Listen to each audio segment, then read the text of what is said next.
Shadow barked once, and Marcus Cole's heart stopped. In 6 years, the Belgian Malinois had never made that sound. Not in combat.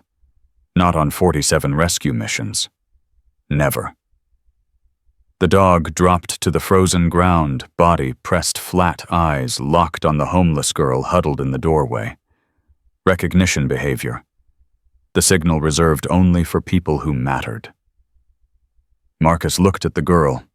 Blonde hair, amber brown eyes, a purple music box clutched against her chest. The same music box he'd buried in an empty casket 14 years ago. His daughter was alive, and she didn't remember him. Before we begin, tell us where you're watching from in the comments. And if this story moves you, subscribe and stay until the end. Your support means everything. The bark stopped Marcus Cole mid-stride. Not a warning bark. Not an alert bark. Something else entirely. Something that made the hair on the back of his neck stand straight up. Shadow had never made that sound before. 6 years. 47 search and rescue missions. 12 combat deployments before that. Marcus knew every sound this dog could make. The low growl for danger. The rapid succession of barks for a found target. The whine when he sensed fear. But this single sharp bark that hung in the frozen air like a gunshot, this was new. Shadow. Marcus kept his voice low-controlled. Heel. The Belgian Malinois didn't move. His entire body had gone rigid, muscles locked beneath the thick amber coat, eyes fixed on something ahead in the darkness. Marcus followed the dog's gaze. A figure huddled in a doorway.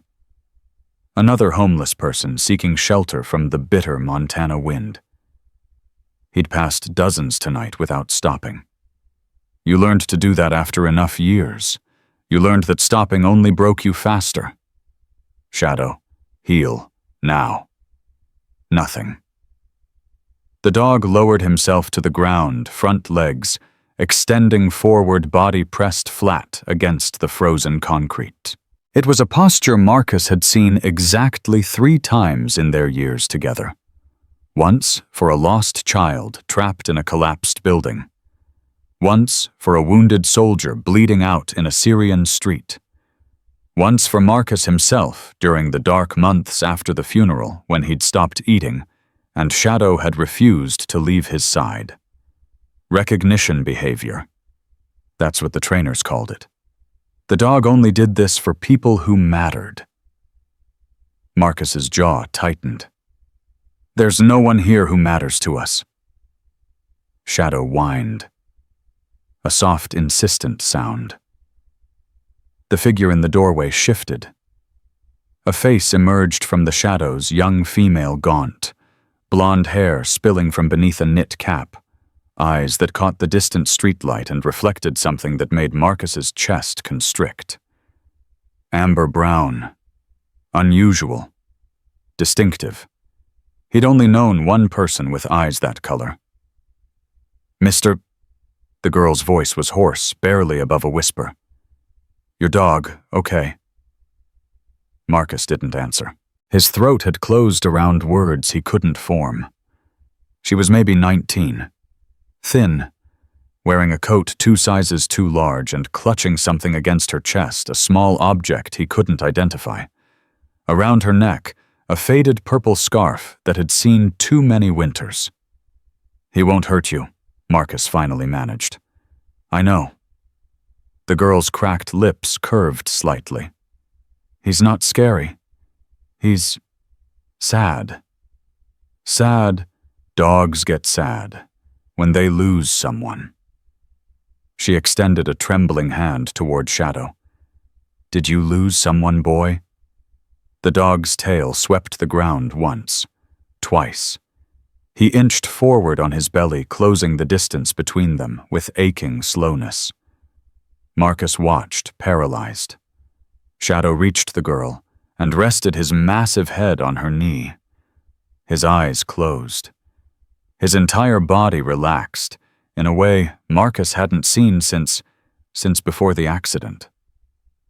The girl smiled, a real smile that transformed her hollow face into something achingly familiar. He likes me. He doesn't like anyone. Maybe I'm not anyone. The words hit Marcus like a physical blow. His wife used to say that. Elena, her voice echoing across 14 years. Maybe I'm not just anyone, Marcus Cole. He took an involuntary step backward. The girl didn't notice. She was humming now absently, her fingers finding the rhythm of Shadow's breathing. Amazing grace, how sweet the sound. Marcus stopped breathing. That saved a wretch like me. The melody drifted through the frozen air, slightly off-key, broken by the cold, but unmistakable. The same song Elena sang every night to their daughter. The same song Marcus hadn't been able to hear since the funeral without feeling his chest crack open. Stop. The girl looked up, startled. What? That song? Where did you learn it?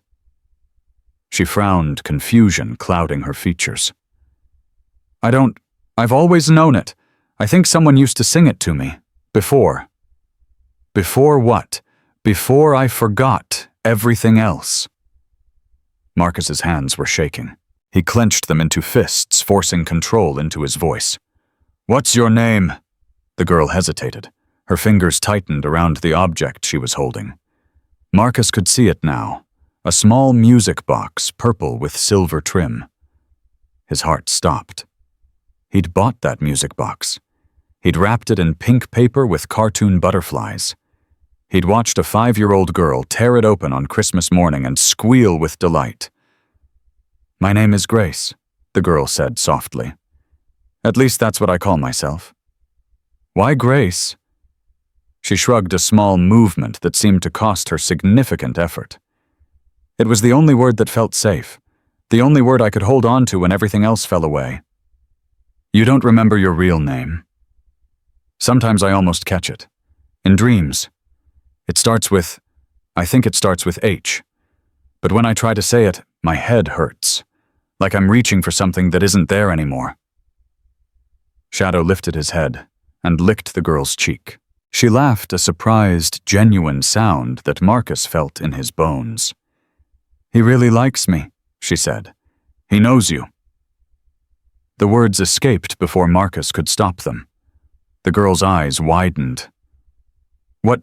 Marcus shook his head. Nothing. I didn't mean, you said he knows me. How would he know me?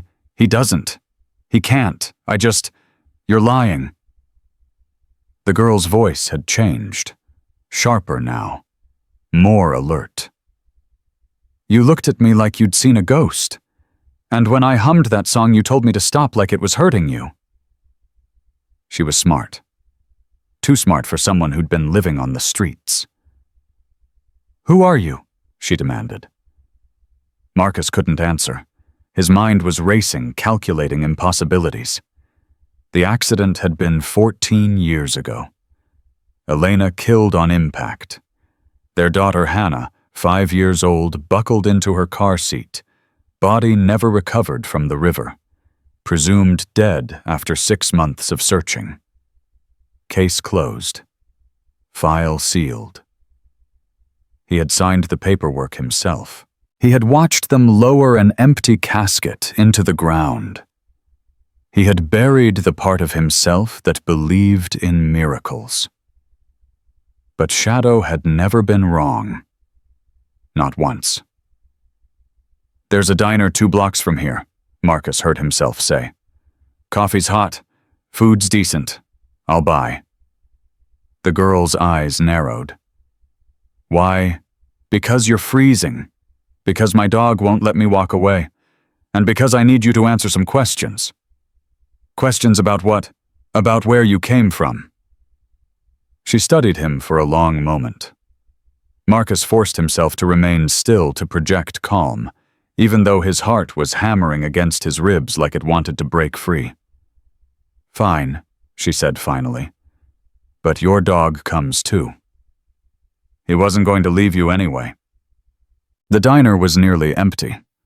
A woman named Ruth stood behind the counter, late 50s, heavy-set with kind eyes that missed nothing. She took one look at the girl and didn't ask questions. "Coffee's on the house tonight," she said, "and we've got soup left over." Grace stiffened. "I don't need charity." "Didn't say you did. Said we've got leftovers. You'd be doing me a favor. Otherwise, I have to throw it out." Something in the girl's posture relaxed. She slid into the booth across from Marcus' shadow, positioning himself beneath the table so that his body touched both of their legs. Ruth brought coffee soup and a basket of bread without being asked. She paused before walking away. "You need anything else, you just holler." "Thank you," Grace whispered. Marcus watched her eat. She was trying to be civilized about it, but her hands trembled with hunger, and she couldn't quite control the speed at which she was consuming the soup. "When did you eat last?" he asked. "Doesn't matter." "It matters to me." She looked up, spoon frozen halfway to her mouth. "Why, you don't know me." "Maybe I do." The spoon clattered against the bowl. "What the hell is that supposed to mean? The music box." Marcus nodded toward the object she'd set on the table beside her. "Where did you get it?" Grace's hand moved protectively toward it. "It's mine." "I'm not going to take it. I just need to know where it came from." "I've always had it, as long as I can remember. It was with me when—" She stopped abruptly. "When what?" "When they found me." Marcus's throat constricted. "Who found you?" "I don't know their real names. I called them Mama and Papa because that's what they wanted. They traveled a lot. Never stayed anywhere long. Kept me hidden from everyone." "Hidden from everyone for how long?" "Until they died. I was 15. 4 years on the streets. 4 years alone." Marcus did the math, felt his stomach lurch. "How old were you when they found you?" "They said I was about 5, maybe younger. I don't remember anything before them." 5 years old. 14 years ago. "Grace." Marcus leaned forward, forcing his voice to remain steady. "I'm going to describe something to you, and I need you to tell me if it means anything. Can you do that?" She nodded warily. "A white car, snow on the road, a bridge with ice on the railings, rushing water below, cold, darkness, someone screaming." The color drained from her face. "Stop." "Do you remember? I said stop." Her voice cracked. I can't." She was trembling now, her whole body shaking so hard the coffee cup rattled against the table. Shadow whined and pressed closer to her legs. "I'm sorry." Marcus raised his hands, backing off. "I shouldn't have." "Why?" She was crying, now tears streaming down her hollow cheeks. "Why would you say those things? Why would you try to hurt me?" "I'm not trying to hurt you." "Then what do you want from me?" Marcus closed his eyes. He could see it all so clearly. The phone call in the middle of the night. The military transport home. Elena's coffin closed because the impact had been too severe. The empty casket beside it covered in white roses, representing the daughter they'd never found. 14 years ago, he said quietly. My wife was driving home with our daughter. It was snowing. The bridge was icy. The car went through the guardrail and into the river. Grace had stopped crying. She was staring at him with huge, terrified eyes. My wife didn't survive, Marcus continued. My daughter's body was never recovered. She was 5 years old. She had blonde hair and amber-brown eyes, and the last birthday present I ever gave her was a purple music box with silver trim. Silence. Then, in a voice barely above a whisper, what was her name? Marcus's eyes burned. Hannah. Her name was Hannah. The girl's hands flew to her head. She pressed her palms against her temples, face contorting in pain. "That name! I know that name! I dream about that name!" "Do you remember?" "No." She was gasping now, hyperventilating. "I don't remember anything. I can't. When I try, it's like drowning. It's like the water is filling up my lungs and I can't breathe and someone is screaming and—" She stopped. Her eyes went wide. "The screaming," she whispered. "It was me. I was the one screaming." Shadow stood up beneath the table, positioning his body against hers, grounding her. "I called for my daddy." The words tumbled out of her now, unstoppable. "I was in the water and it was so cold and I couldn't find my mommy, and I called and called, but he didn't come. No one came." Marcus couldn't speak, couldn't move, couldn't breathe. "Someone pulled me out. I don't remember who. They took me away. They told me my family was gone. They said no one was looking for me. They said I was theirs now." 14 years. 14 years of searching, of hoping, of slowly dying inside until he'd finally accepted that hope was just another word for pain. "I looked for you." Marcus's voice broke. "Every day for 2 years. I walked that river until I knew every rock. I hired private investigators. I offered rewards. I begged God to give you back." Grace Hannah was sobbing openly now. "When they declared you dead, I didn't believe it, not at first. But days turned into weeks, and weeks turned into months, and I couldn't— You stopped looking." The accusation in her voice was devastating. "I stopped surviving," Marcus said. "Looking was the only thing keeping me alive, and when that ended, I ended too. For a long time, I wasn't really here. I was just waiting." "Waiting for what? For a reason to stay." She wiped her eyes with the sleeve of her oversized coat. "And now—" Marcus reached across the table, slowly giving her every opportunity to pull away. His fingers brushed against the music box. "May I—" She nodded. He lifted it carefully, turned it over. There on the bottom, barely visible beneath years of wear, H.C. Hannah Cole. He'd carved it himself with a pocket knife on Christmas morning, while his daughter watched with delighted impatience. "I carved your initials," he said thickly. "Right here, so you'd always know it was yours." Grace Hannah took the box from his hands. She examined the bottom fingers, tracing the faded letters. "I thought those were just scratches," she whispered. "I never knew what they meant." "They mean you're my daughter." The words hung in the air between them. Heavy, impossible, true. "You can't know that, not for certain. Maybe it's just a coincidence. Maybe Shadow knew." She looked down at the dog, who was gazing up at her with liquid brown eyes full of unmistakable devotion. "Dogs don't lie," Marcus said. "They can't. And he's never reacted to anyone the way he reacted to you. Not in 6 years. The moment he saw you, he knew. Knew what? That you belong to us." Hannah stared at him, at the worn lines in his face, at the scar above his eyebrow, at the rigid way he held himself like a man who'd spent too many years expecting to be hurt. "I don't remember you," she said, and the words cut Marcus to the bone. "I don't remember anything about being your daughter. When I try, there's just darkness and cold and fear. That's okay." "It's not okay. You're telling me you're my father and I feel nothing. You don't have to feel anything yet. You don't owe me that." "Then what do I owe you?" Marcus shook his head slowly. "Not a thing. You survived 14 years on your own. You figured out how to stay alive when everyone who should have protected you failed. You don't owe anyone anything." Hannah's lower lip trembled. "Then why are you here? Why did you stop?" "I didn't." Marcus smiled, but there was no humor in it.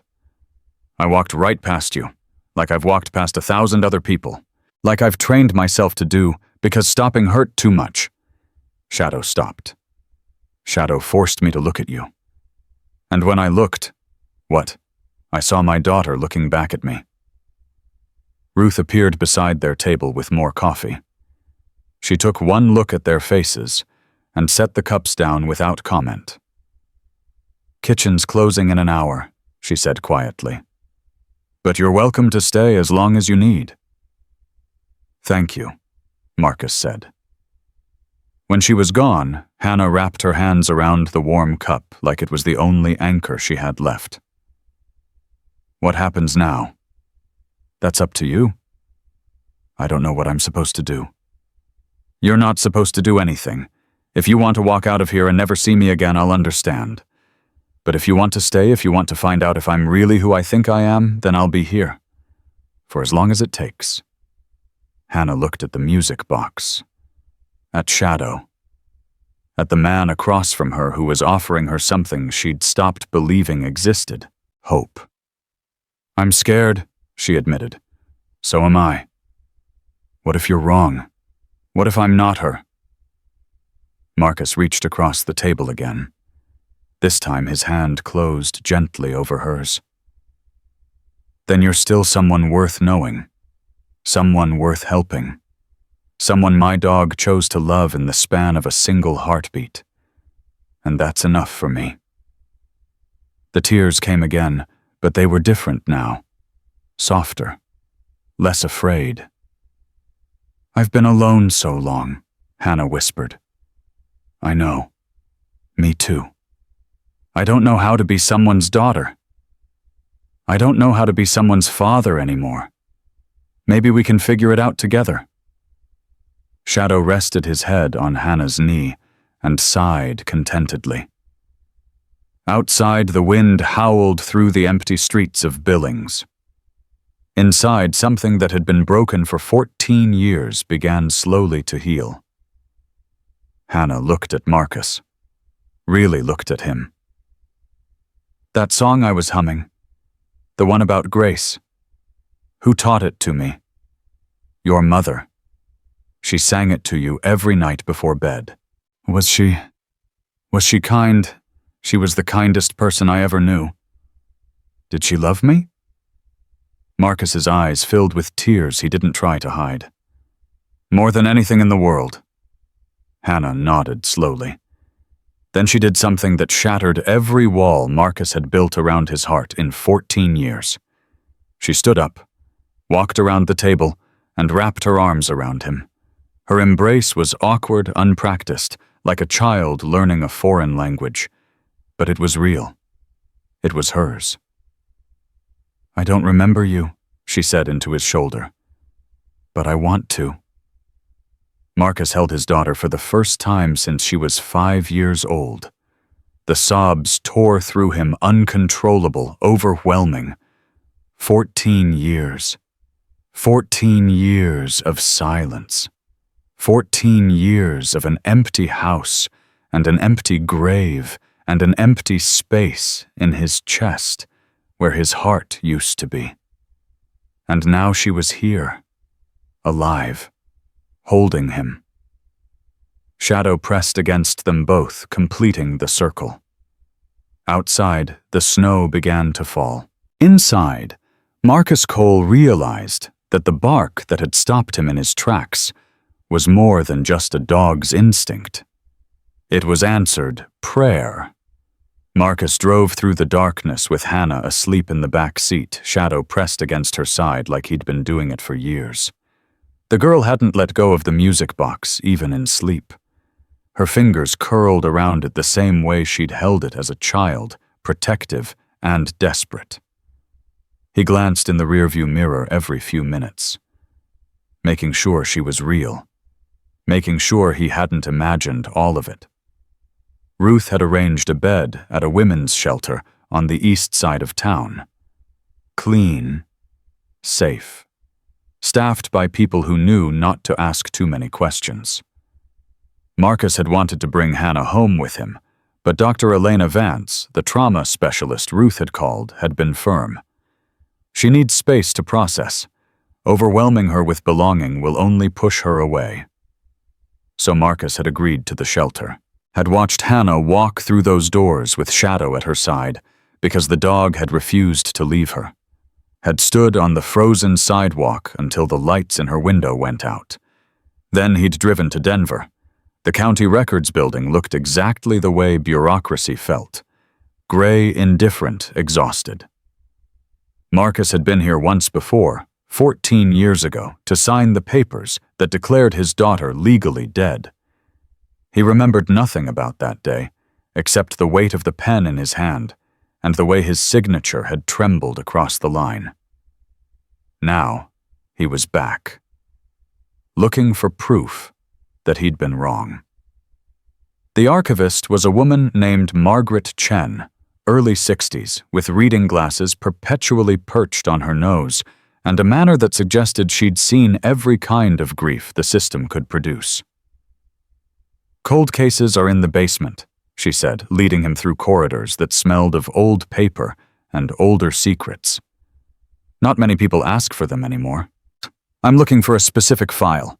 Hannah Cole, reported missing December 2010. Margaret's fingers paused on the cabinet drawer. "Cole, I remember that case." "You do. Small girl, car accident. River." She pulled the drawer open. "It was the one that made me stop sleeping for a month." The file was thinner than Marcus expected. He'd imagined years of searching would have generated mountains of paperwork, but grief apparently didn't require much documentation. He opened it with hands that wouldn't stop shaking. Photos first. The crushed guardrail, the tire marks disappearing into snow, the river swollen and angry, carrying away everything it touched. Then the evidence log. Item 17, child's boot blue size. 5, recovered 200 yards downstream. Item 18, car seat fragment partially submerged. Item 19, child's music box purple with silver trim. Disposition lost during evidence transfer. Marcus stared at that line until the words blurred. Lost during evidence transfer. Someone had found the music box. Someone had logged it as evidence. And then someone had let it disappear. "Ms. Chen." His voice came out rougher than intended. "Who handled the evidence transfer for this case?" Margaret frowned. "That would have been... Let me check." She flipped through pages. "Officer Daniel Mercer. He was the responding officer. Retired now, I think." Was there ever an investigation into the missing evidence? Missing evidence. Marcus pointed to item 19. This music box was recovered at the scene. It never made it into storage. Where did it go? Margaret's face went pale. I don't know. That should have triggered a review. But it didn't. Mr. Cole, I'm sure there's an explanation. My daughter was carrying that music box when she disappeared.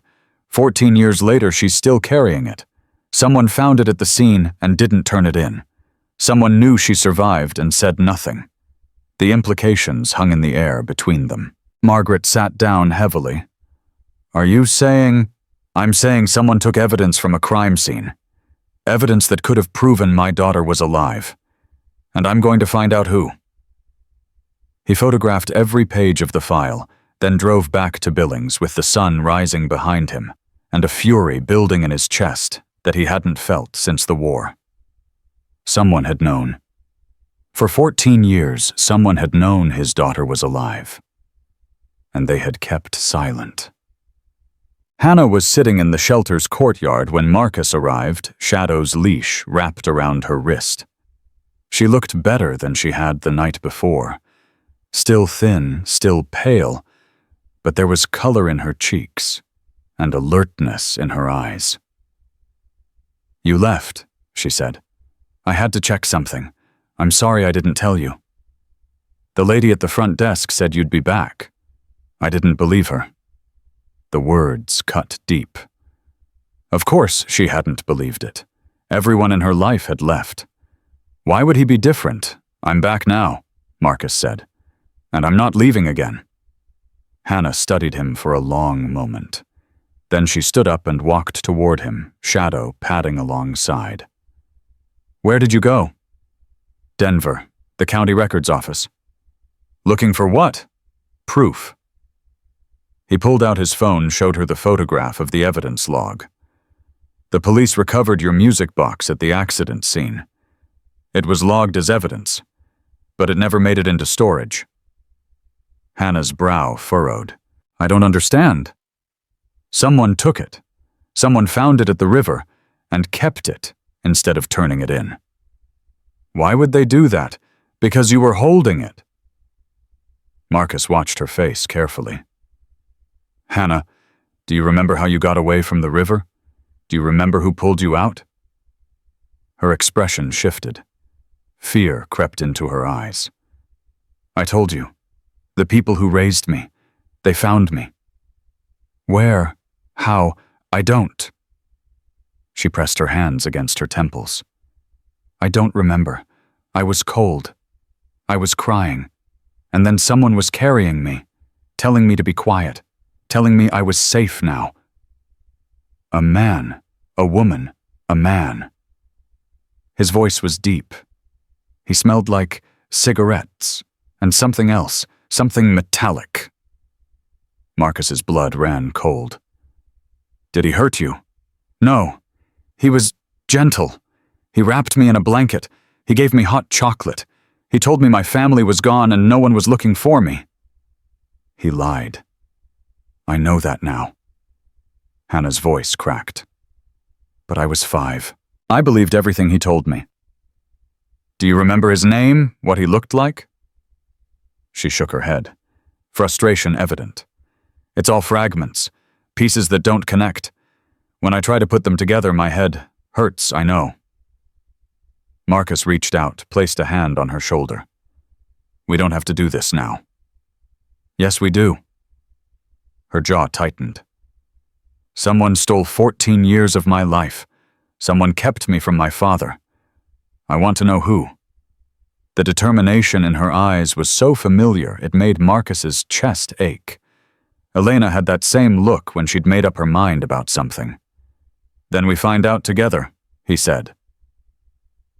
They started with what Hannah remembered. The couple who raised her, she'd called them Mama and Papa. Though she'd never known their real names had been nomads. They traveled constantly, never staying in one place more than a few months. They'd kept her isolated, homeschooled her with whatever books they could find, never let her interact with other children. They were afraid of something, Hannah said, as they sat in the shelter's common room. Shadow stretched across both their feet. Every time we moved, it was sudden, middle of the night, packing whatever we could carry and disappearing. Did they ever say what they were running from? Papa said bad people were looking for us, that if they found us, they'd take me away. She laughed bitterly. I thought he was protecting me. Now I realize he was protecting himself. From what? From what he'd done. From taking a child who didn't belong to him. Marcus's hands clenched into fists. Do you remember where you lived? Any of the places? We were in Wyoming for a while. Colorado, New Mexico. Never cities. Always small towns. Places where people didn't ask questions. And when they died, Hannah's face went blank. Car accident. Ironic, right? The same thing that gave me to them took them away from me. I was 15. I'd never been to a hospital, never had a social security number, never existed on paper. When the police came, I ran. Why? Because Papa always said if the authorities found me, they'd lock me up forever. I believed him. Tears gathered in her eyes. I was so scared. I didn't know anything about the real world. I just knew I had to survive. Marcus reached across the space between them and took her hand. She didn't pull away. You did survive. For 4 years on your own. That takes more strength than most people have in a lifetime. I didn't feel strong. I felt invisible. Not anymore. Hannah looked at him, really looked at him. Why didn't you give up? What do you mean, been 14 years? That's a long time to keep searching. Marcus was quiet for a moment. I did give up. Eventually. When the case was closed, I tried to move on. Built a new life. Focused on work. Told myself it was over. He swallowed hard. But every year on your birthday, I'd drive to the river and stand on that bridge. Just standing there. Waiting. For what? I don't know. A sign, a feeling, something that told me you were still out there. He shook his head. People thought I was crazy. Maybe I was. But I couldn't let go completely. Some part of me knew. Knew what? That the story wasn't finished. Hannah squeezed his hand. I'm glad you kept waiting. I'm glad you kept surviving. They sat in silence for a long moment. Shadow's breathing the only sound in the room. Then Hannah said, There's something else I remember. Marcus's attention sharpened. What? The man who found me, at the river. He wasn't alone. Someone else was there. A woman. She was crying, saying they shouldn't do this, that it was wrong. Hannah's voice dropped to a whisper. He told her to shut up, that no one would ever know, that the police had already stopped looking. Marcus felt sick. The police had stopped looking. How would he know that? The question hung in the air. Hannah's eyes widened as the implication hit her. You think he was one of them? A cop? The responding officer to the accident was a man named Daniel Mercer. He was the one who logged the evidence that disappeared. Oh my God. I don't know for certain, not yet, but I'm going to find out. Hannah's grip on his hand tightened.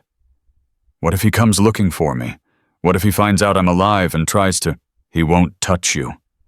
Marcus's voice was steel. I spent 20 years in the army. I've faced enemies you can't imagine. I will not let anyone hurt you again. Shadow lifted his head, ears pricked, as if sensing the shift in Marcus's energy.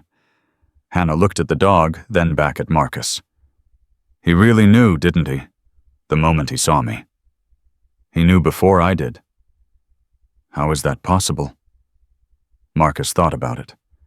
About the years of training, the countless hours teaching Shadow to track scents and recognize targets. But none of that explained what had happened on that frozen street. I don't know, he admitted. Maybe he remembered your scent from something of yours I still have. Maybe it's something deeper than that. All I know is that Dog has never been wrong about anything important. Hannah reached down and stroked Shadow's head. Thank you, she whispered to the dog, for making him stop. Shadow's tail thumped against the floor. Marcus's phone buzzed. A text from Dr. Vance. DNA test results in.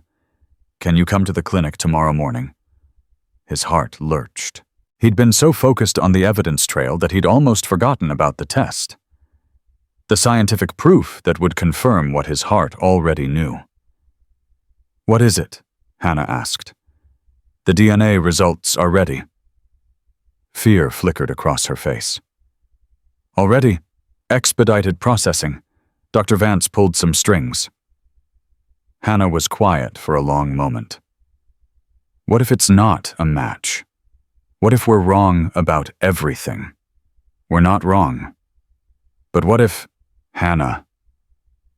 Marcus waited until she met his eyes.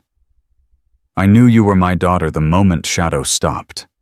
The DNA is just paperwork. It doesn't change what's already true. But it will make it real, official, permanent. Is that what scares you? She nodded slowly. I've never had anything permanent. Everything I've ever had was temporary, even my name. Then maybe it's time for something to last. Hannah took a shaky breath. Will you stay with me when they tell us? I'm not going anywhere. She nodded again, some of the tension leaving her shoulders. Okay, tomorrow then. Tomorrow. Marcus stood to leave, but Hannah caught his sleeve. Wait. He turned back. The song, the one my mother sang. Will you teach it to me? The way she sang it? Marcus's throat tightened. He hadn't sung that song since Elena's funeral, hadn't been able to hear it without falling apart, but his daughter was asking. He sat back down, cleared his throat, and began to sing. Amazing grace, how sweet the sound! His voice cracked on the second word. He kept going. That saved a wretch like me. Hannah joined in her voice, uncertain, finding the melody she'd carried in fragments for 14 years. I once was lost, but now am found. Their voices blended together, imperfect and raw and beautiful. Was blind, but now I see. When the song ended, Hannah was crying. So was Marcus. Shadow pressed closer to them both, and for a moment nothing else mattered. Not the missing evidence, not the retired officer with secrets to hide, not the 14 years of pain and separation. Just this.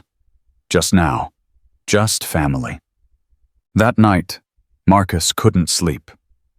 He lay in his motel room, staring at the ceiling, playing the evidence over in his mind. The music box that had disappeared. The officer who'd logged it. The man with the deep voice who'd pulled Hannah from the river and told her no one was looking. Daniel Mercer. Marcus pulled out his laptop and started searching. Mercer had retired from the police force 8 years ago. No disciplinary issues on record, no red flags. He lived outside of town now, a small property near the mountains. Kept to himself. No wife, no children listed in any public records. But there was something else. A news article from 3 years ago. Local charity event. Mercer had been photographed receiving an award for community service. Standing next to him, smiling for the camera, was a woman. Marcus enlarged the photo. The woman was in her 50s. Gray hair, tired eyes. She was holding a sign that read, Safe Haven Children's Fund. Safe Haven. Marcus searched the organization. It was a non-profit that helped place displaced children with foster families. Founded in 1998. Director Susan Mercer. Daniel Mercer's sister.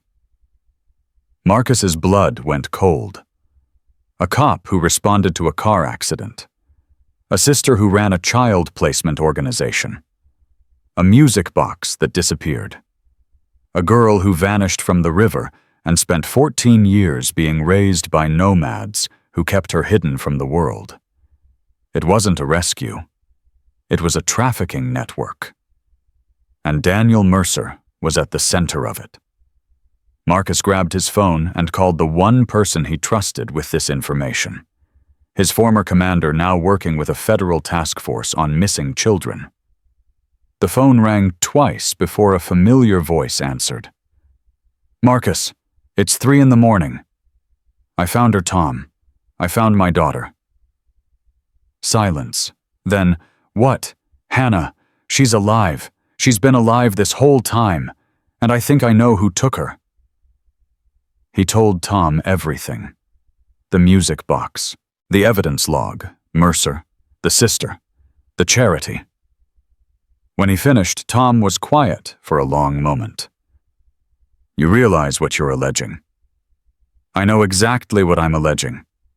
A cop, a charity director, a 14-year cover-up. Yes. That's not a crime, Marcus. That's a conspiracy. I know. And if you're right, they're not going to let you expose them without a fight. Marcus looked out the window at the frozen Montana night. Then they better be ready for what's coming. What are you going to do? Get the DNA results first. Make it official. Then I'm going to find Daniel Mercer and ask him some questions. Marcus, you can't just... He stole my daughter, Tom. He watched me bury an empty casket. He let me spend 14 years thinking she was dead. I understand, but there is no but. There's only what comes next. Tom sighed heavily. At least let me run some background first. See if Mercer pops up in any of our databases. If this is what you think it is, there could be other victims. Other victims. The thought made Marcus want to vomit. How long? Give me 48 hours. Fine, 48 hours.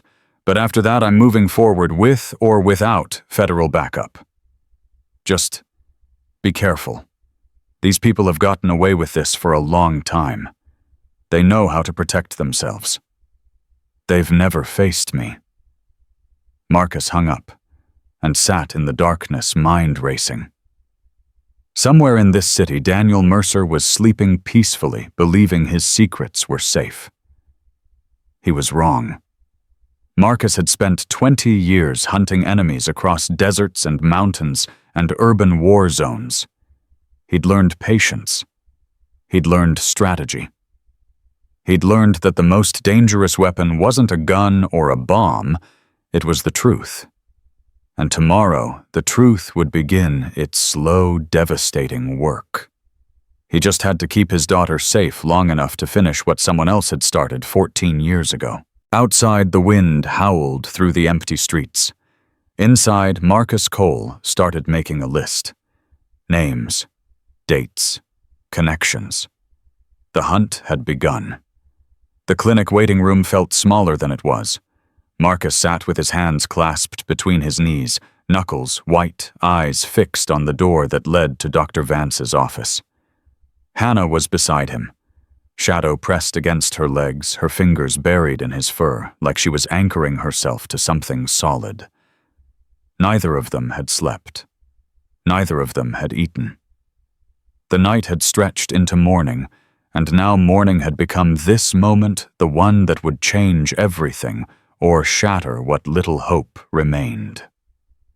Mr. Cole, Ms. Grace? Dr. Elena Vance stood in the doorway. She was tall, composed, her dark hair pulled back in a way that emphasized the calm intelligence in her eyes. But Marcus had learned to read people in combat zones, and he saw the slight tension in her shoulders, the careful neutrality in her expression. She knew something. Please, come in. They followed her down the hallway. Shadow's nails clicking against the tile. The office was warm, filled with books and soft lighting, but Marcus felt none of it. His entire world had narrowed to the folder in Dr. Vance's hands. Sit down, both of you. They sat. Shadow positioned himself between their chairs, his head swiveling between them, as if uncertain who needed him more. Dr. Vance opened the folder slowly. Before I share the results, I want you both to understand something. Whatever this paper says, it doesn't define who you are to each other. Biology is one kind of truth, but the connection you've built in the last 48 hours, that's truth too. Just tell us, Hannah whispered. Dr. Vance met her eyes, then Marcus's. The DNA is a match. Parent and child. 99.97% certainty. The words hung in the air. Marcus couldn't breathe, couldn't move, couldn't do anything except stare at the woman who had just confirmed what his heart had known since Shadow's bark split the frozen night. Hannah made a sound, half sob, half laugh, and pressed both hands over her mouth. It's real, she gasped. It's actually real. It's real, Dr. Vance confirmed gently. Hannah Cole, you have a living biological father, and he's sitting right next to you. Marcus turned to look at his daughter. His daughter. The word felt foreign and familiar all at once, like a language he'd forgotten how to speak, but never stopped understanding. Hannah. His voice broke on her name. She was crying now, tears streaming down her face, but she was smiling too, a trembling, uncertain smile that cracked his heart wide open. I didn't remember you, she said. All these years I didn't remember anything about you. But some part of me must have known. Some part of me was always looking for you. You found me. Shadow found me. Same thing. Marcus reached across the space between them. We're a package deal. Hannah laughed through her tears and took his hand. Her grip was fierce, desperate, like she was afraid he might disappear if she let go. I have a father, she whispered, as if testing the words. I have a dad. You always did. Even when you couldn't remember. Even when I thought you were gone. Shadow whined and pushed his head onto Hannah's lap tail, thumping against the floor. She stroked his ears with her free hand. What happens now? She asked Dr. Vance. Now we start the process of legally restoring your identity. Birth certificate, reactivation, death certificate, reversal, social security number issuance. It will take time, but it's all manageable. And the people who took her, Marcus's voice hardened. What happens to them? Dr. Vance's expression grew cautious. That's a matter for law enforcement. I've already contacted federal authorities. My former commander is running background on the officer who responded to the accident. Marcus, Daniel Mercer. He logged evidence that disappeared. His sister runs a child placement charity. This wasn't a random act of kindness by strangers. This was organized. Hannah went pale. You think they did this to other children? I think it's possible. Oh, God. She released his hand and pressed her palms against her eyes. Oh, God. The families. All those families who never knew. We don't have confirmation yet, Marcus said quickly. It could have been isolated. Just you. But you don't believe that. He couldn't lie to her. No, I don't. Dr. Vance leaned forward. Marcus, I understand your anger, but you need to let the authorities handle this. If you go after Mercer yourself, I'm not going to touch him. I'm going to ask him questions. Legally. Publicly. In a way he can't ignore. And if he refuses to answer, then the questions become evidence. And evidence has a way of finding the truth. Hannah lowered her hands. Her eyes were red, but there was something new in them, a hardness that hadn't been there before. I want to help. No. He stole my life. Don't I get to? You get to heal. You get to rebuild. You get to become whoever you want to be. Marcus's voice softened. But the hunting, that's my job. That's what I was trained for. And if something happens to you... The question landed like a blow. Marcus looked at his daughter, really looked at her, and saw the fear behind the determination. She'd just found him. She wasn't ready to lose him again. Nothing's going to happen to me, he said. I've survived worse than a retired cop with secrets. You don't know what he's capable of. Neither does he. Shadow stood up suddenly, ears pricked toward the window.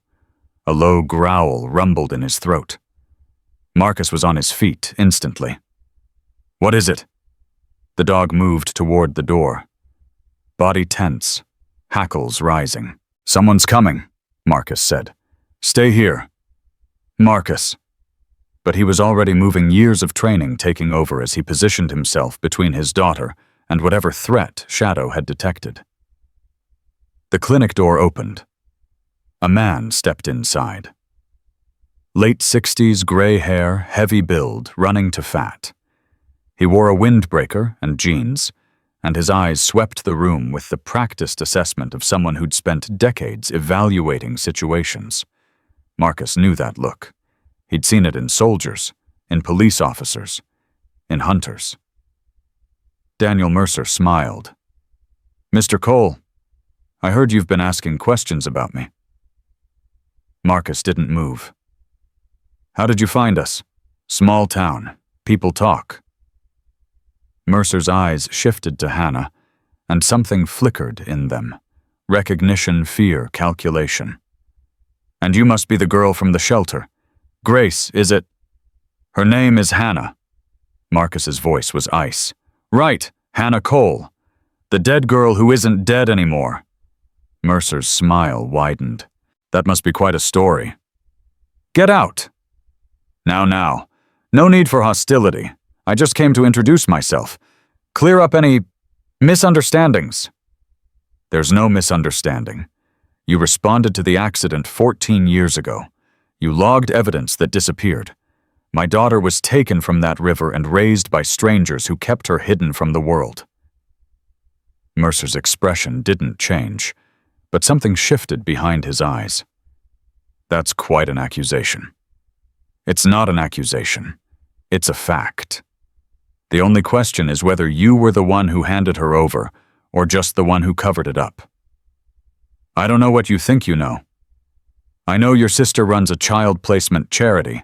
I know you've been donating to it for 20 years. I know that 4 other children disappeared from accident scenes in this county during your tenure, and none of them were ever found. The words hit Mercer like bullets. His composure cracked just for an instant before the mask slid back into place. You've been busy. You have no idea. Mercer glanced at Hannah again. She doesn't remember anything, does she? That's what I heard. Complete amnesia, no witnesses, no testimony, just a DNA test and a lot of theories. The DNA proves she's my daughter. It proves she's related to you. It doesn't prove anything else.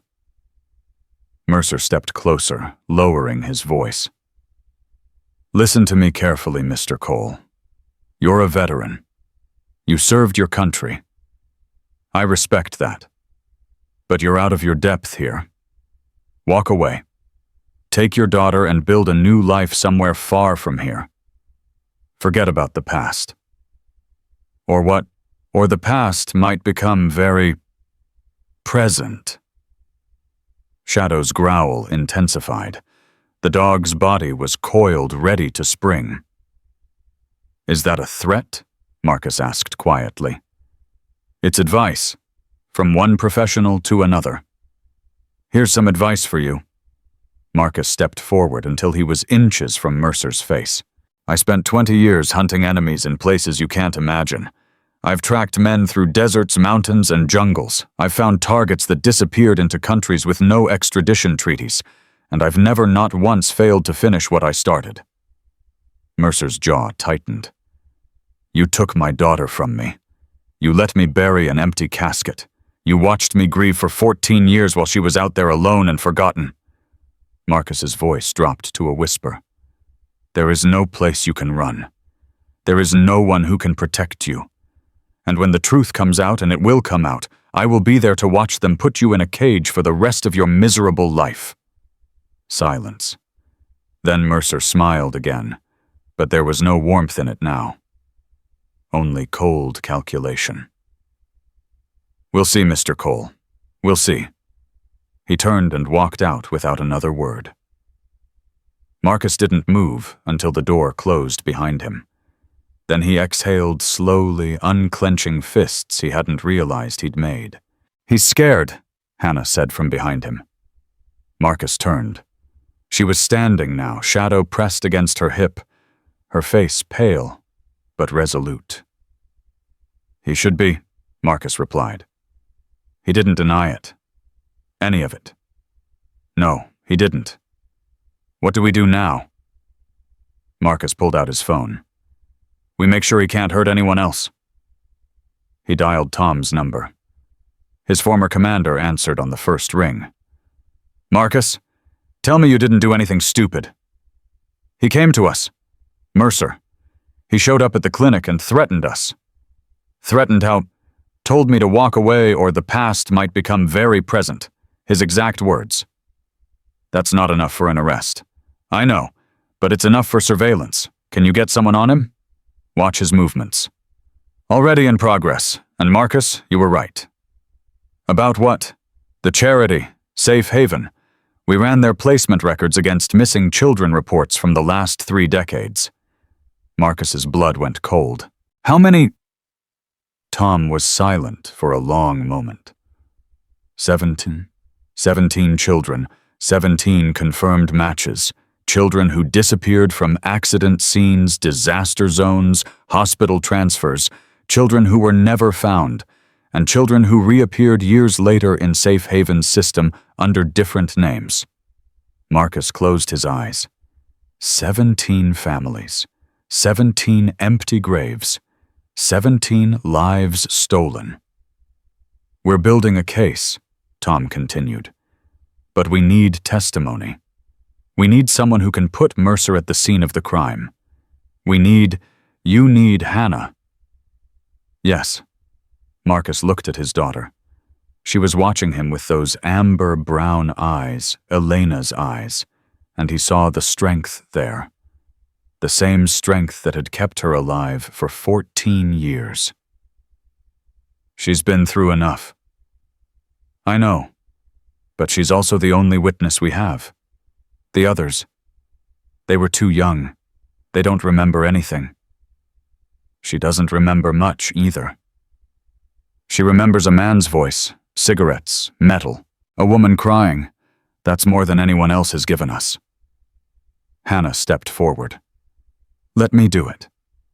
"Hannah. He stole 17 childhoods.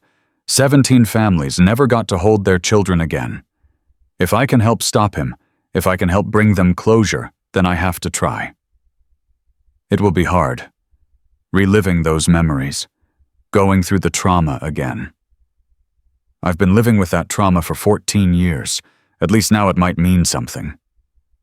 Marcus looked at his daughter and saw the woman she was becoming, not the frightened girl on the frozen street, but someone fierce and determined and utterly unbreakable. "Are you sure?" "I'm sure." He nodded slowly. "Tom, she'll do it. But on my terms." "What terms?" "She doesn't testify until Mercer is in custody. I don't want him anywhere near her." "Agreed. We're moving on arrests tomorrow. Mercer and his sister. We've got enough for warrants." Tomorrow. Marcus hung up and turned to Hannah. "It's almost over," he said. "No." She shook her head. "It's just beginning. The ending is where we're going from here." She reached out and took his hand again. "Together?" she asked. "Together." Shadow pressed between them, tail wagging for the first time since they'd entered the clinic. And Marcus Cole, who had spent 14 years believing in nothing, found himself believing in something again. Not miracles, not fate, not even justice. Just this, just them. Family. That night, Marcus moved Hannah from the shelter to a safe house Dr. Vance had arranged outside of town. It was small, secure, and surrounded by enough open land that anyone approaching would be visible from a mile away. Shadow patrolled the perimeter while they settled in his amber coat, catching the last light of sunset. "He's beautiful," Hannah said, watching through the window. "He was a combat dog, Afghanistan. 3 tours before he got injured." "Injured how?" "IED. Shrapnel in his hip. They were going to put him down." "But you saved him." Marcus nodded. "He saved me first. Pulled me out of a firefight when my squad was pinned down. Took a bullet doing it." He paused. "After the accident when I came home and there was nothing left. Shadow was the only reason I kept going. He needed me. And needing to be needed, that was enough to survive." Hannah turned from the window. "You never remarried, never had other children." "How could I? The woman I loved was gone. The daughter I adored was gone. Everything that made me who I was had been ripped away." He shook his head. "I dated a few times, years later, but I couldn't give anyone what they deserved. There was too much of me that was missing.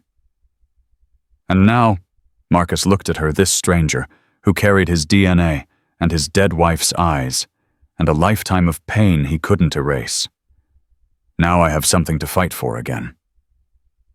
Hannah crossed the room and sat beside him. "Tell me about her." "My mother." "What do you want to know?" "Everything." I want to know everything." So Marcus talked. He told her about Elena's laugh, bright and unexpected and impossible to resist, about how she'd proposed to him on their third date because life is too short for waiting. About her terrible singing, her obsession with gardening, her habit of adopting stray animals, until their small apartment felt like a zoo. He told her about the pregnancy, how Elena had glowed with something more than health, with purpose. About the midnight cravings, and the arguments over names, and the moment Hannah had been born tiny and perfect, and screaming at the world like she already had opinions. He told her about the 5 years they'd had together, the birthday parties, the first words, the way Hannah had followed him everywhere, convinced that her daddy was the strongest, bravest, most important person in the universe. And he told her about the last morning. "She kissed me goodbye at the door.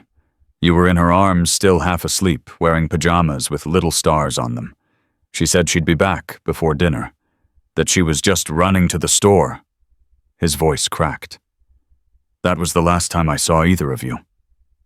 Hannah was crying silently, tears sliding down her cheeks. "I'm sorry," she whispered. "For what? For not remembering, for all the years you spent alone, for everything you lost." Marcus reached out and cupped her face in his hands the way he used to when she was small. "You have nothing to be sorry for. You survived. Against all odds, against everything that was stacked against you, you survived, and you found your way back to me." He smiled through his own tears. "That's not something to apologize for. That's a miracle. I don't know if I believe in miracles. Neither did I. Until Shadow barked on that frozen street. Until you looked at me with your mother's eyes. Until I held you again after 14 years of thinking you were gone forever." Hannah leaned forward and rested her forehead against his. "Daddy." The words shattered him, rebuilt him, made him whole. "I'm here," he whispered. "I'm never leaving again." They stayed like that for a long time, father and daughter, learning each other's presence after 14 years of absence. Outside, Shadow completed his patrol and settled on the porch facing the road. Watching, waiting, protecting what had finally been found. And somewhere in the distance, sirens began to wail. The sirens grew louder, then faded into the distance, heading toward town. Marcus stood at the window phone, pressed to his ear, watching the empty road. "They got him?" he asked. Tom's voice crackled through the speaker. "Mercer's in custody. His sister, too. We hit them simultaneously. Neither one had time to warn the other." "Any resistance?" Susan went quietly. "Mercer tried to run, made it about 50 yards before our guys tackled him in his own backyard." Tom paused. "He's asking for a lawyer. Won't say a word without one. He'll talk eventually. They always do. There's something else, Marcus. Something we found at his house." The tone in Tom's voice made Marcus's grip tighten on the phone. "What?" "Records. Files on every child they placed through Safe Haven. Names, dates, locations. Everything going back 23 years. 23 years. This thing is bigger than we thought. Mercer wasn't the beginning. He was just a cog in a machine that's been running since before he joined the force." Marcus felt sick. "How many others were involved?" "We don't know yet, but we found references to contacts in 3 other states. Maybe more. A network, a trafficking ring, operating under the cover of legitimate child services." Tom's voice hardened. "These people took children from tragedy and sold them to the highest bidder. Families who wanted kids and didn't want to wait. People who couldn't adopt through normal channels. People who— Stop!" Marcus couldn't hear any more. Not yet. "Just tell me Hannah is safe." "She's safe. With Mercer in custody, there's no immediate threat." "What about the others? The 17 families?" "We're reaching out. It's going to be a long process. Some of those kids are adults now, like Hannah. They have lives, identities. This is going to turn their worlds upside down. Marcus looked across the room at his daughter, who was sitting on the floor with Shadow, her fingers tracing patterns in his fur. "I know the feeling," he said quietly. "We'll need her statement tomorrow. Can you bring her to the field office? I'll be there."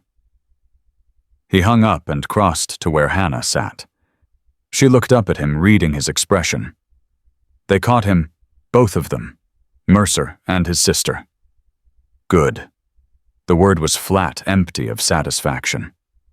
"Is it over? For us, almost. For the investigation, it's just beginning." Hannah nodded slowly. "The other families, the other children. 17 of them, maybe more. They're going to find out their whole lives were lies. Some of them. The ones who survived." Hannah's hand stilled on Shadow's back. "What do you mean, survived?" Marcus hesitated. There were things Tom had told him, things he hadn't wanted to share. But she deserved the truth. She'd earned it. Not all the children went to families. Some of them disappeared into other systems, foster care in other countries, private institutions, places where oversight was minimal and questions weren't asked. You're saying some of them might be dead. I'm saying some of them were never tracked after the initial placement. We don't know what happened to them.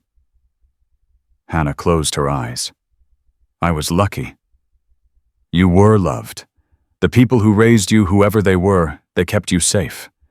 They didn't sell you again. They didn't hurt you. They stole me. Yes, but they also saved you from something worse." Hannah opened her eyes, and Marcus saw the conflict there, the impossible tangle of gratitude and rage and grief that came with understanding how close she'd come to a different fate. "I don't know how to feel," she admitted. "You don't have to know. Not yet. Not ever, if that's what it takes." Shadow whined and pressed closer, sensing her distress. "I want to see him," Hannah said suddenly. "Who?" "Mercer. I want to look him in the eye."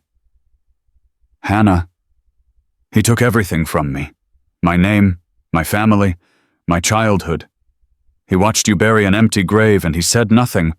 For 14 years he said nothing." Her voice shook with fury. "I want him to see what he did. I want him to know that I survived." Marcus understood the impulse. He'd felt it himself 1,000 times, the need to confront the enemy, to make them acknowledge the damage they'd caused. But this was different. This wasn't a battlefield. This was a legal process with rules and procedures and consequences. If you see him now before the trial, it could compromise the case. I don't care about the case. You should, because the case is what puts him in prison for the rest of his life. The case is what exposes everyone he worked with. The case is what gives those other families the answers they deserve. Marcus crouched beside her. "I know you're angry. I'm angry too. But we have to do this the right way. The right way takes too long. The right way lasts. Quick revenge feels good for a moment. Justice that sticks, that's forever." Hannah stared at him, her jaw tight, her eyes burning. Then slowly the tension drained from her shoulders. "You really believe that? I've seen both sides. I've watched men take revenge and lose everything. I've watched men wait for justice and rebuild their lives. The second path is harder, but it's the one worth walking." Hannah leaned forward and rested her head against his shoulder. "I'm so tired," she whispered. "I've been running for so long, fighting for so long. I don't know how to stop." Marcus wrapped his arms around her, pulling her close. "You don't have to stop fighting. You just have to stop fighting alone." Shadow pushed between them, refusing to be left out, and Hannah laughed despite herself, a wet, broken sound that was somehow still beautiful. "He's jealous. He's protective. There's a difference." "Is there?" Marcus smiled. "With him? Not really." They stayed like that for a long time, the three of them, while the night deepened outside and the world moved on without them.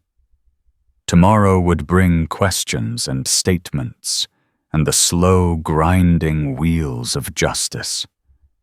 But tonight was for healing. Tonight was for family.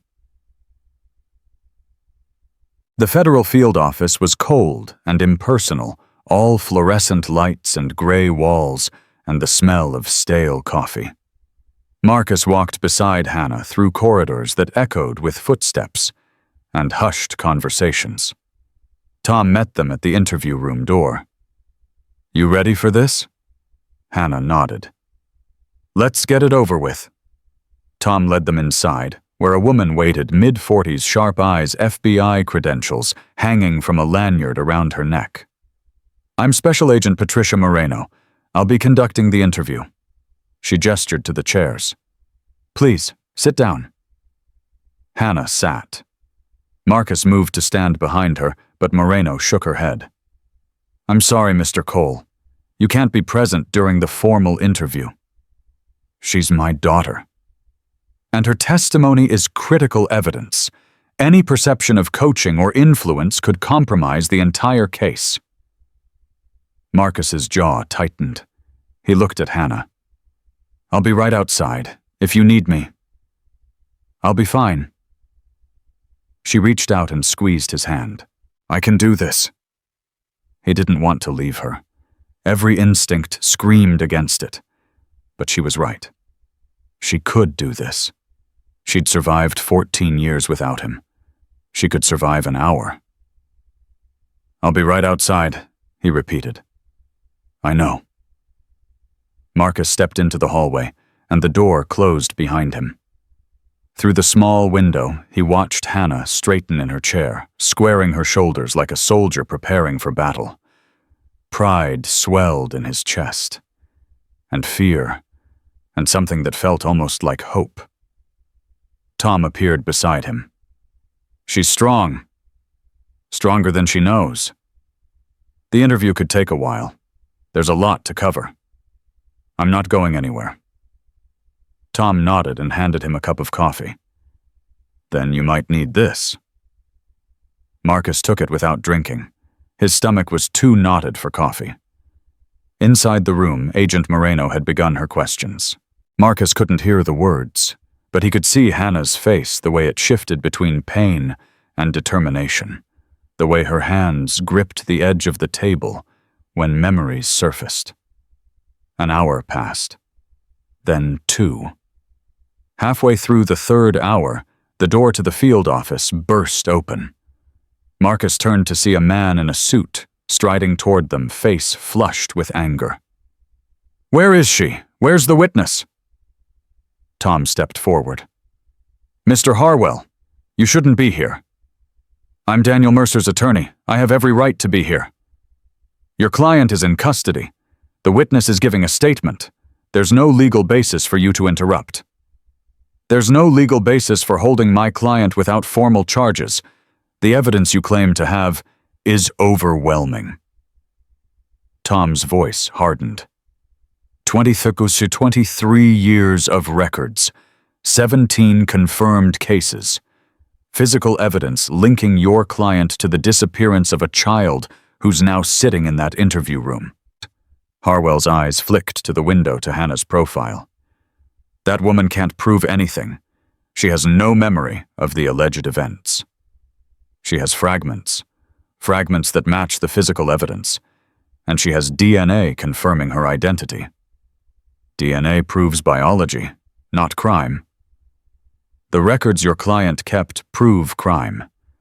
The testimony of his sister, who's already cooperating, proves crime. The statement of the witness in that room will prove motive, opportunity, and intent."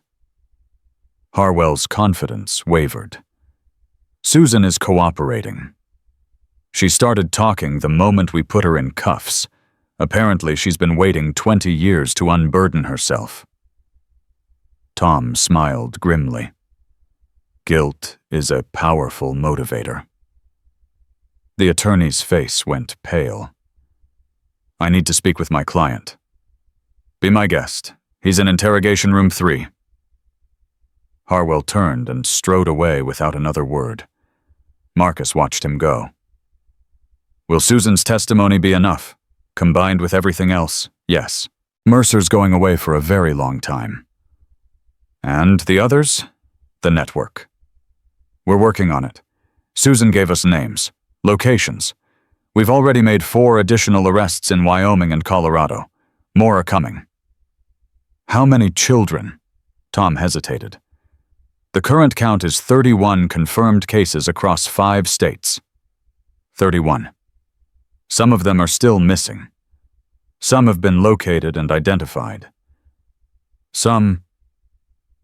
He shook his head. Some trails went cold years ago.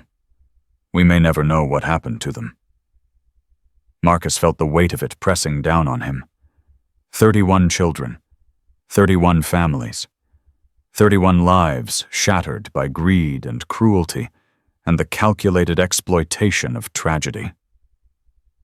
How did no one notice? For 23 years, how did no one put the pieces together? Because the pieces were scattered. Different jurisdictions, different agencies. No one was looking for a pattern because no one knew there was a pattern to find. Tom sighed. That's how these things work. They hide in plain sight until someone asks the right question. And what was the right question? Tom looked at him. Where did the evidence go? The interview room door opened. Agent Moreno stepped out, her expression unreadable. Mr. Cole, your daughter is asking for you. Marcus pushed past her and found Hannah slumped in her chair, face wet with tears, hands trembling. Hey. He knelt beside her, taking her hands. I'm here. What happened? I remembered something. During the interview, I remembered his face. Whose face? The man who pulled me out of the water. I saw him. I saw his eyes. Her voice cracked. It wasn't Mercer. Marcus went cold. What? The man who saved me, who took me, he wasn't Mercer. He was younger. Thinner. He had a scar on his chin. Did you tell the agent? Yes. She showed me photos from the safe haven files. Hannah's hands tightened on his. I identified him. His name was Robert Vance. He was a volunteer driver for the charity. He died 6 years ago. Marcus felt the ground shift beneath him. He's dead. Heart attack. No one ever connected him to anything. Hannah laughed bitterly. He got away with it. He stole me and he died in his sleep and no one ever knew. But now we know. Now we can trace his movements. Find out who he gave you to. Mama and Papa, the ones who raised me. Hannah closed her eyes. They were Robert's brother and sister-in-law. The feds are looking for records now, but they both died years ago. There's nothing left to find.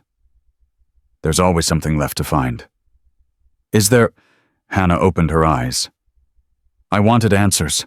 I wanted someone to blame. I wanted to look into the eyes of the person who destroyed my life and make them understand what they did. But he's gone. He died without ever being held accountable. And Mercer didn't even take me. He just covered it up. He just made sure no one looked too hard. That's still a crime. He's still going to prison. I know. But it doesn't feel like justice. It feels like a technicality. Marcus understood. He'd felt the same way after missions where the target escaped, where the enemy died before facing consequences, where victory felt hollow because it came too late. Justice isn't always satisfying, he said quietly. Sometimes it's just necessary. A line in the sand that says this behavior isn't acceptable. A warning to anyone else who might try the same thing. And the families. The other 30 children. What do they get? Answers, closure, the knowledge that someone finally listened. Hannah was quiet for a long moment. I want to meet them, she said finally. Who? The other survivors, the ones who were found. I want to meet them. Marcus studied her face. Why? Because they're the only ones who understand. The only ones who know what it's like to have your identity stolen. To grow up believing lies. To find out your whole life was built on someone else's crime. She took a shaky breath. I don't want to be alone in this, and I don't want them to be alone either. Marcus felt his heart swell with pride and grief and something that felt almost like hope. I'll make it happen, he said. Whatever it takes. Hannah nodded slowly. Then she stood wiping her eyes with the back of her hand. I want to go home now. Home. The word hit Marcus like a physical force. She'd never called anywhere home before, not in his presence. Okay, he managed. Let's go home. They walked out of the field office together, shadow falling into step beside them. The morning sun was bright, almost blinding after the fluorescent dimness inside. Hannah stopped on the steps and turned her face toward the light. It's warm, she said softly. Spring's coming. I used to hate spring. It meant the snow was melting. It meant we'd have to move again soon. She opened her eyes. But this year feels different. It is different. Because of you, because of us. Hannah looked at him, really looked at him, and for the first time since he'd found her on that frozen street, Marcus saw something other than fear in her eyes. He saw peace. Dad? Yeah, I'm glad Shadow barked. Marcus smiled. So am I. They walked to the car together, father and daughter, and the dog who had brought them back to each other. Behind them, the wheels of justice continued to turn. Ahead of them, a new life waited to be built. And somewhere in between, in the space where grief becomes hope and strangers become family, a miracle was quietly unfolding. That evening, Marcus found Hannah in the backyard of the safe house, sitting on the grass with Shadow's head in her lap. She was holding something in her hands, a photograph he hadn't seen before. Where did you get that? Agent Moreno gave it to me. It was in Robert Vance's file. A photo he took the day he found me. Marcus sat down beside her, his heart pounding. The photograph showed a small girl, maybe 5 years old, wrapped in a wool blanket. Her blonde hair was wet and tangled. Her eyes were huge, frightened, confused. But she was alive. Undeniably, irrevocably alive. I don't remember this, Hannah whispered. I don't remember him taking the picture, but look at my hand. Marcus looked closer.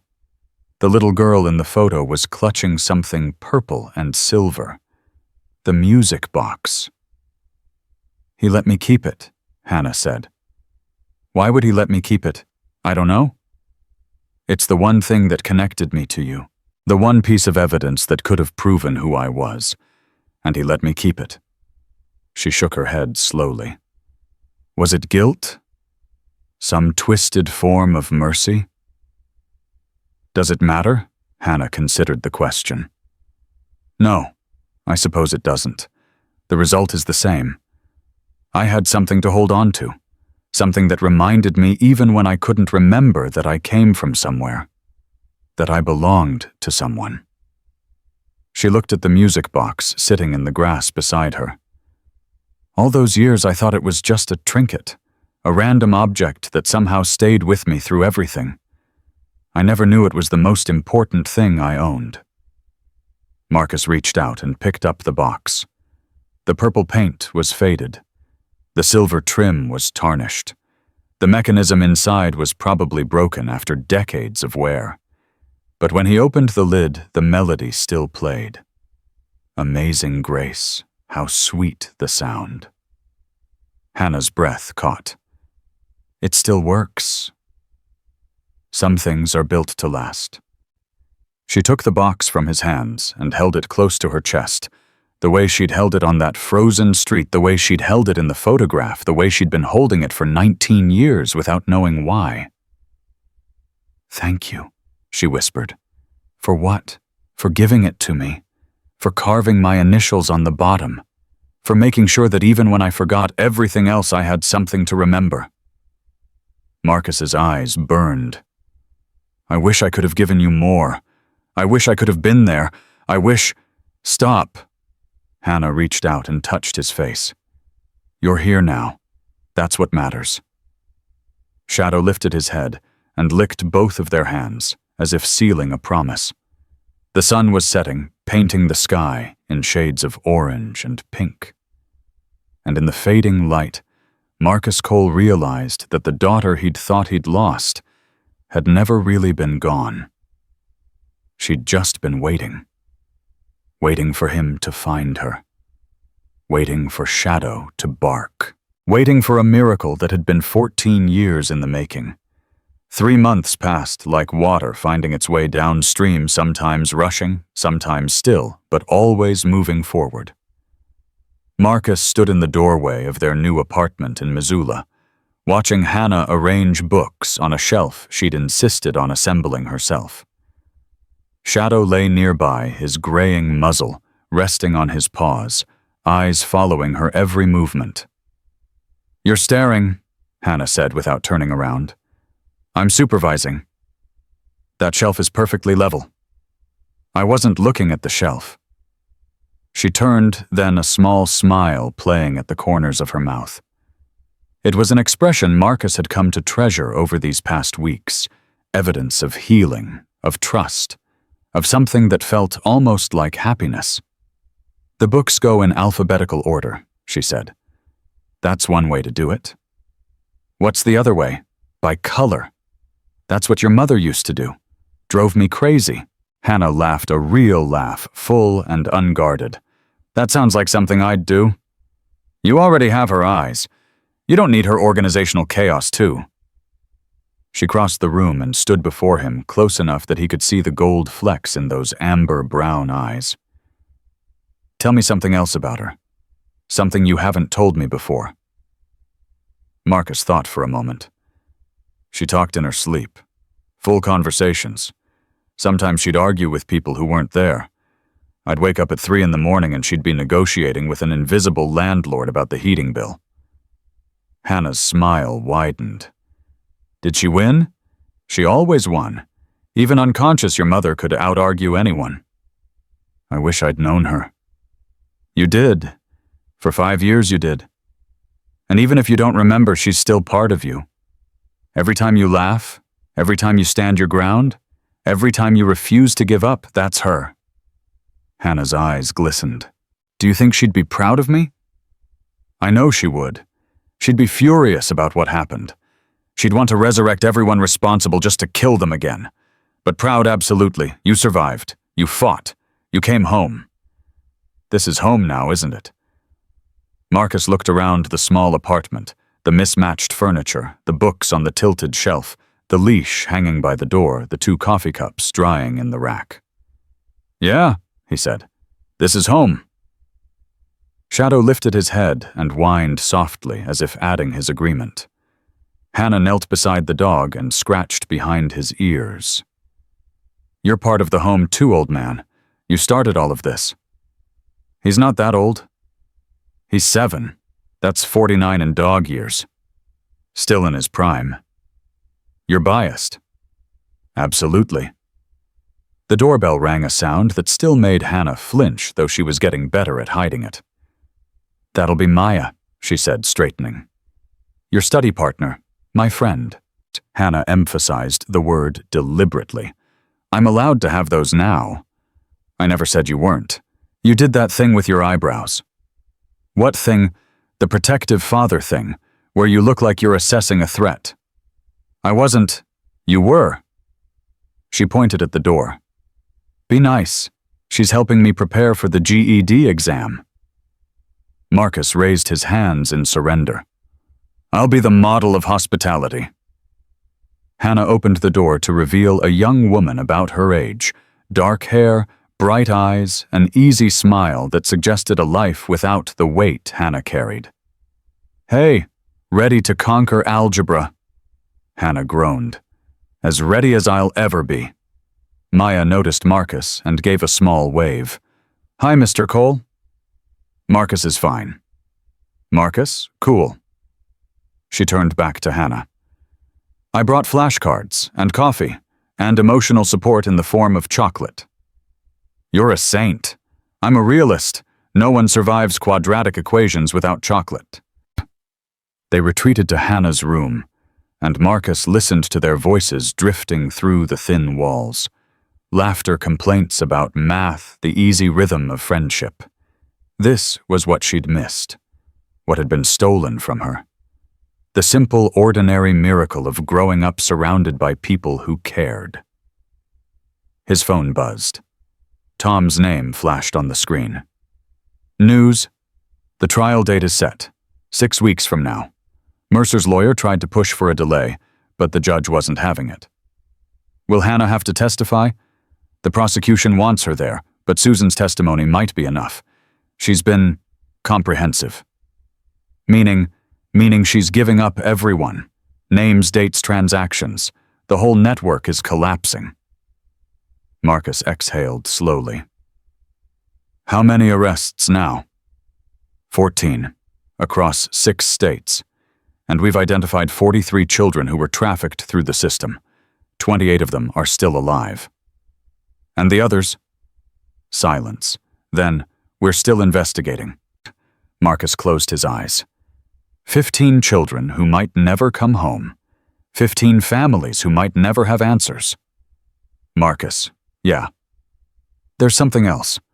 One of the survivors, a woman named Claire Davis, she wants to meet Hannah. Claire Davis. She was taken in 1998, recovered when she was 12. She's been following the case. When she heard about Hannah, she reached out. How old is she now? 31. She has a family, a career, a life. She wants to tell Hannah that it's possible. Marcus thought about Hannah's request to meet the others, to not be alone in this. I'll ask her. Let me know what she decides. He hung up and stood there for a long moment, weighing the call's contents. 43 children, 28 survivors, a trial in 6 weeks, a network crumbling, and his daughter in the next room laughing about quadratic equations. The world was still broken. Justice was still imperfect. But here, in this small apartment, something whole was growing. That weekend, they drove to the river. Not the river where the accident happened, that would come later when Hannah was ready, but the Clark Fork in Missoula, swollen with spring melt and moving fast toward the sea. They walked along the bank, shadow padding between them, until Hannah stopped and stared at the water. I dreamed about rivers for years, she said. Nightmares mostly. The cold, the current, the feeling of being pulled under. Do you still have them? Sometimes. But they're different now. I'm not drowning anymore. I'm swimming. That's progress.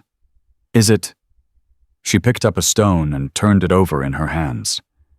Sometimes I feel like I'm still waiting for something bad to happen. Like all of this, you, the apartment, Maya, everything is temporary, like it could disappear at any moment.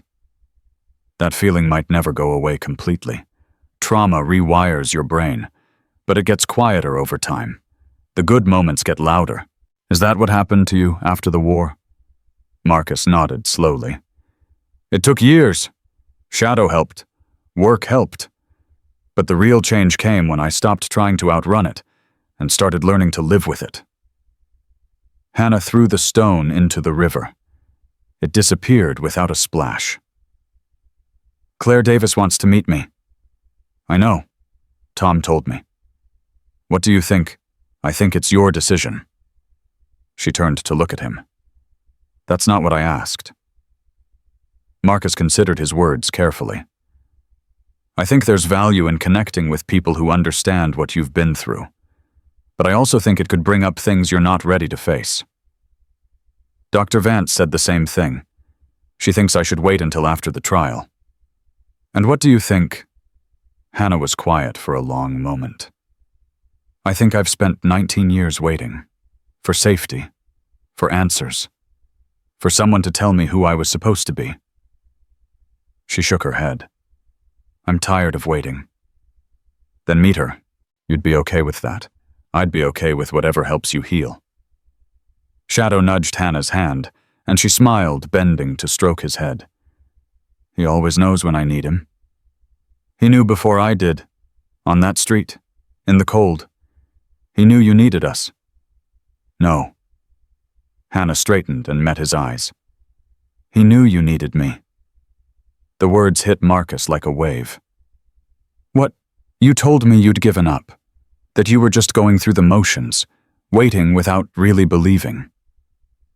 She stepped closer. Maybe Shadow didn't stop because he recognized my scent. Maybe he stopped because he knew you were disappearing. And he knew finding me was the only way to bring you back. Marcus couldn't speak. His throat had closed around emotions he didn't have names for. I didn't just find a father, Hannah continued. I found someone who'd been lost as long as I had. Someone who needed to come home just as badly. Hannah, we saved each other, Dad. That's what this is. That's what we are. She reached out and took his hand, the same gesture she'd made in the diner, in the shelter, in the safe house. But it felt different now. Steadier. More certain. I'm going to meet Claire, she said. And I'm going to testify at the trial. And I'm going to pass that GED exam and figure out what I want to do with my life. That's a lot of decisions. I've got a lot of time to make up for. Shadow barked once, sharp and definitive, and they both laughed. I think he approves, Marcus said. Of course he does. He started this whole thing. They walked back along the river, the spring sun warm on their faces, the future stretching ahead of them, like an open road. The meeting with Claire Davis happened on a Tuesday afternoon. Marcus waited in the lobby of the coffee shop, while Hannah sat across from a woman who'd walked a similar path 3 decades earlier. He couldn't hear their conversation, but he watched their faces, the hesitation giving way to recognition, the recognition giving way to tears, the tears giving way to something that looked almost like relief. An hour passed, then 2. When Hannah finally emerged, her eyes were red, but her shoulders were straight. She made it, Hannah said. She's married. She has 2 kids. She works as a counselor for trauma survivors. That's good to hear. She told me the first year is the hardest, the one where you have to decide who you're going to be now that you know who you were. Hannah took a shaky breath. But she also said the deciding is the easy part. The living is what takes courage. Smart woman. She wants to stay in touch. She's starting a support group for survivors of the network. She asked if I'd be part of it. What did you say? I said yes. Hannah looked at him. Is that okay? It's more than okay. It's exactly right.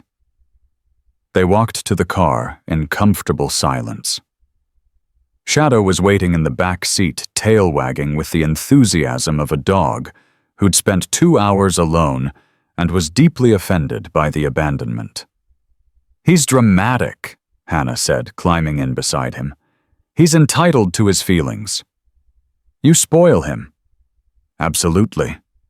They drove home through streets that were beginning to feel familiar, past the bookstore, where Hannah had found a part-time job, past the community college, where she'd be starting classes in the fall, past the park, where Shadow chased squirrels with the energy of a much younger dog.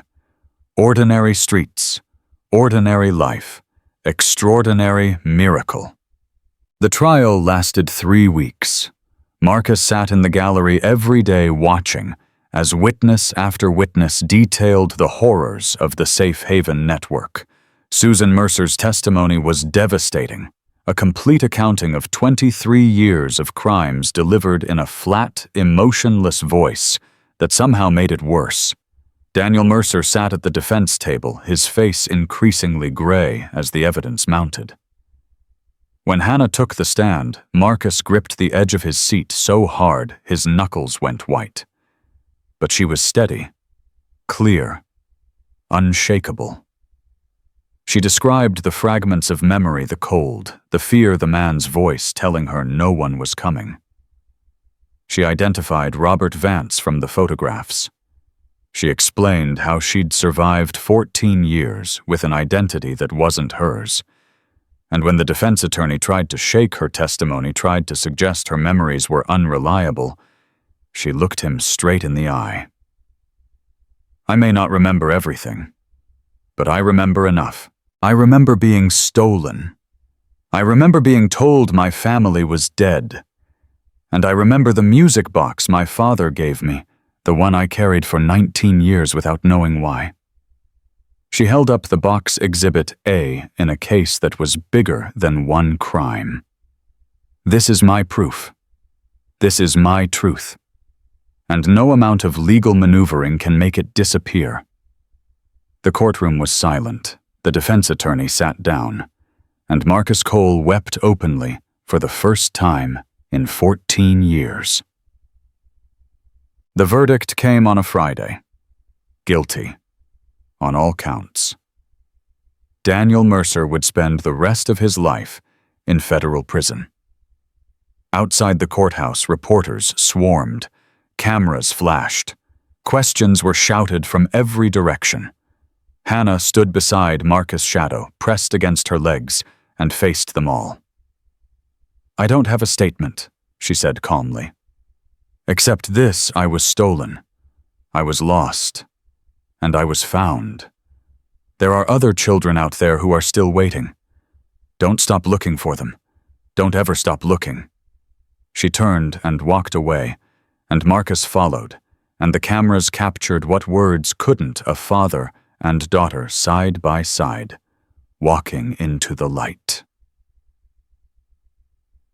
1 year later, they returned to the bridge. The same bridge where Elena's car had gone through the guardrail.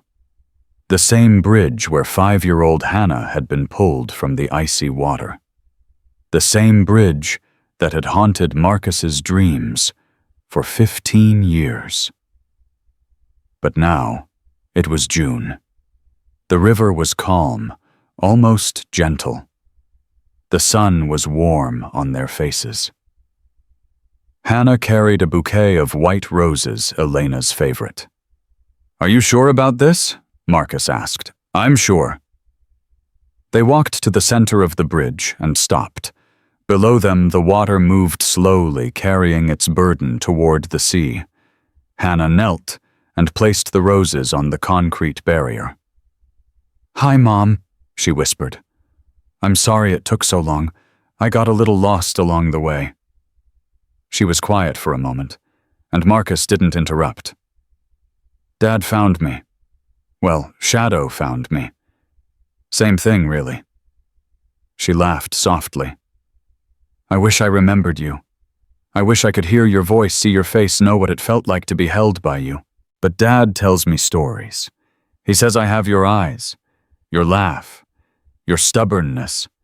She touched the music box at her hip. She still carried it everywhere. Thank you for this. For the one thing that kept me connected to who I really was. I didn't understand it for so long, but I think part of me always knew. She stood and looked at Marcus. Your turn. He stepped forward, his throat tight. Elena.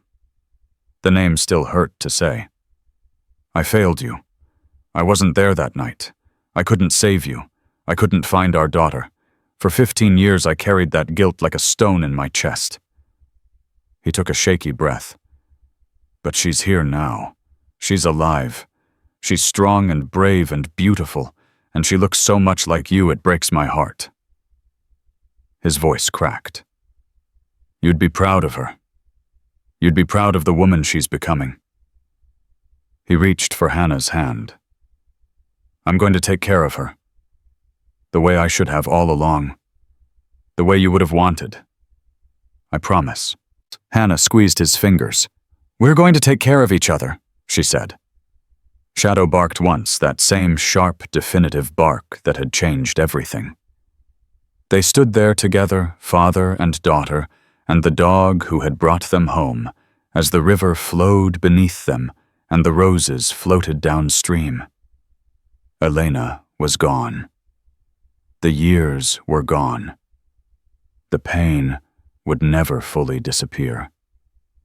But they had survived. They had found each other. And they had built something new from the wreckage of what was lost. That evening, they sat on the porch of their apartment watching the sunset paint the sky in shades of gold and crimson. Hannah was reading a textbook for her first college class starting in the fall. Shadow dozed at her feet. Marcus nursed a cup of coffee and felt something he'd almost forgotten how to feel. Peace. Dad, yeah, do you ever think about what would have happened if Shadow hadn't stopped that night? Marcus considered the question. Every day. And I thank God he did. Hannah looked up from her book. You believe in God now? I believe in something. Something that put me on that street at that moment. Something that made a combat-trained dog lie down in the snow for a stranger. Something that kept a 5-year-old girl alive for 14 years so she could find her way home. Sounds like a miracle. Sounds like grace. Hannah smiled at the word, her word, the one she'd chosen when she had nothing else. Maybe that's what grace really is, she said. Not the absence of pain, but the presence of something stronger. Marcus reached across and took her hand. When did you get so wise? I had a lot of time to think. 14 years of thinking, actually. And what did you conclude? That family isn't blood, it's not memory, it's not even time.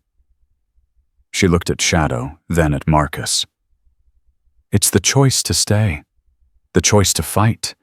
The choice to keep showing up even when it hurts. That's a good definition. I learned it from you. Marcus felt his eyes burn. He didn't try to hide it anymore. I love you, Hannah. I love you too, Dad. Shadow lifted his head and placed it on both their laps, binding them together the way he'd bound them from the beginning. The sun slipped below the horizon. The first stars appeared. And somewhere in the distance, a dog barked, not Shadow, but another dog living another life, walking another path. Marcus thought about all the children still missing, all the families still searching, all the bridges where someone's world had ended and might yet begin again. The work wasn't finished. The network was still being dismantled. The survivors were still healing. But here on this porch, with his daughter beside him and his dog at his feet, Marcus Cole knew one thing with absolute certainty. The story that had begun with a single bark in a frozen Montana night had finally found its ending.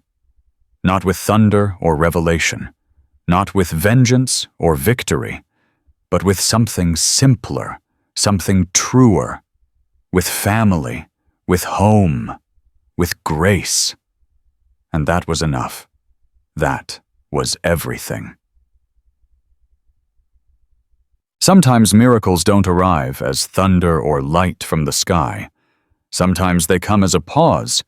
You didn't expect a path, you almost walked past a heart that refuses to move forward without looking back. If you believe in God, you may see this story as a reminder that He works quietly, patiently, and often through the smallest signs, through instinct, timing, and love that never truly disappears. What was lost was never forgotten. What was broken was never beyond His reach. In our daily lives, we rush. We follow routines. We learn how to survive by not stopping. But maybe the miracle you're waiting for is already there, asking you to slow down, to listen, to stay just a little longer. If this story touched your heart, please share it with someone who may need hope today. Leave a comment and tell us where you're watching from or what moment stayed with you the most. And if you believe in stories of healing, second chances, and quiet faith, don't forget to subscribe to the channel so we can continue walking these journeys together. May God bless you, protect you, and guide your steps. And may you never walk past the miracle meant for you.